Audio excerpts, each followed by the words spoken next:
everyone, welcome to another week. We are making one of my favourites and one of my kids' favourites, which is spaghetti and meatballs. So we're going to use some beef mince today, and then these are the rest of the ingredients for the meatballs. I'll talk you through the tomato sauce briefly, but there is another video on our website which has got the instructions on how to make the tomato sauce if you want to refresh your memory. But back to the meatballs, we have got one sort of small to medium sized white or brown onion chopped quite finely. We've got 2 garlic cloves, again sort of crushed really nice and finely, and sort of minced with a little bit of salt so it's become a paste. We've got 1 egg. On here I've got some parsley. You need about a tablespoon of chopped parsley. I didn't have any fresh at home, so I've just used some stuff that I had in the freezer. And parsley and other herbs are really great actually to freeze, so it's a really good way of sort of avoiding waste, is by chopping up any of the extra herbs that you get and then popping them in an ice cube tray and then popping them in the freezer, and then you can add them to lots of different things. So that's a really good way of using up any little bits. In here we've got 350 grams of some beef mince, and then we're also going to put in some breadcrumbs. So these are just some panko breadcrumbs. Any old loaf of bread that you've got lying around you can whiz up, or grate with a box grater to create breadcrumbs, and then you can pop those in the freezer. So they're another really good thing to have in your freezer. The idea with the breadcrumbs is that it helps to bulk it out, but it also gives them a slightly softer texture, so it's really important to put them in. So in terms of making the meatballs, it's really straightforward, and it's one of those recipes that you can start off with. This is your basic sort of set of ingredients, but if you wanted to increase the sort of flavour profiles, you can absolutely add lots of different spices too. So I often add paprika, a little bit of cumin is also really delicious. You can pop in lots of other fresh herbs as well. So once you've got this basic recipe down, make it your own, try and mix up the flavours and have fun with it. And I do hope you enjoy the recipe. So before you get making the meatballs, make sure you give your hands a really good wash, and then with your prepared onion and garlic, you're just going to pop that into your bowl. And don't be afraid to get your hands a little bit messy with this. And it does feel a bit funny, the texture of the meat, but please don't be frightened of it. It's not going to hurt you, and you can wash your hands afterwards. And once you get over the fact that you're sort of squishing things, it's actually quite fun. So give it a go, even if you're a little bit nervous. So I'm going to pop in my beef mince. I'm going to crack in my egg. Remember, good old whole, thumbs in, and then pull it apart so you don't get any shell. And then I'm going to put my parsley in.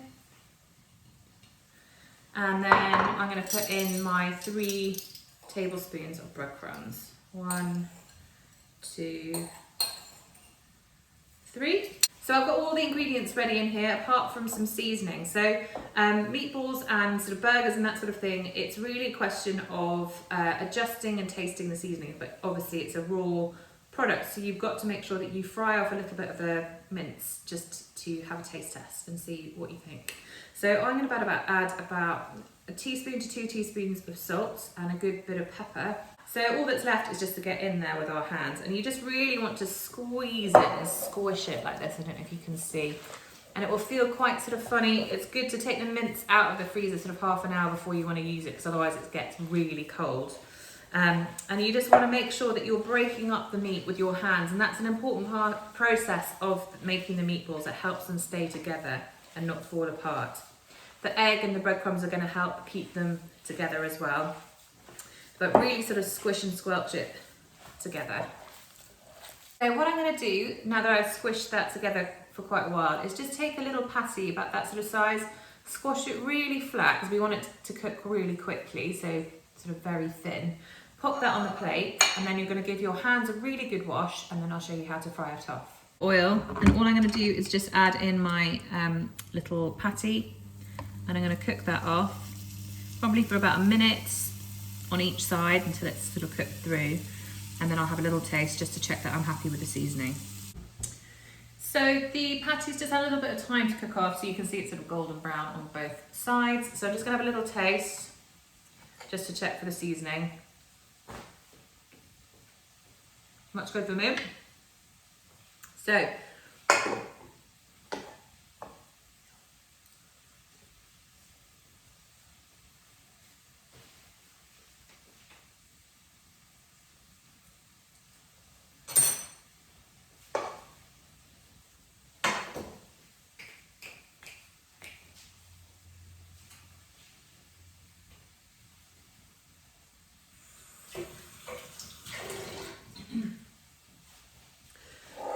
so now we know that the meatballs taste delicious. So all we need to do now is to roll them into some balls. So I've just slightly wetted my hand, which just helps the meat stop sticking to it.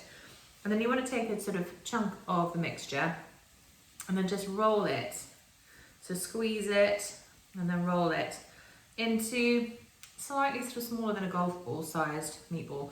The most important thing really is actually that they're all the same size, because you don't want some that are really big and some that are little, quite small. So aim for that sort of size, and I think we'll probably be able to get between sort of 10 to 12 out of this mixture.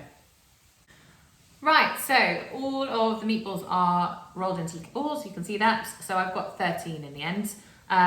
But like I said earlier, just really important to make sure that they're all the same sort of size. So you can either pop these in the fridge and then use them whenever you like. Make sure you bring them out for sort of 30 minutes just to come up to room temperature, or you can cook them straight away depending if you've got your tomato sauce ready. I'll show you how to fry them off. It's really important not to overcrowd the pan when you're cooking any sort of meat, because you want it to fry rather than sweat.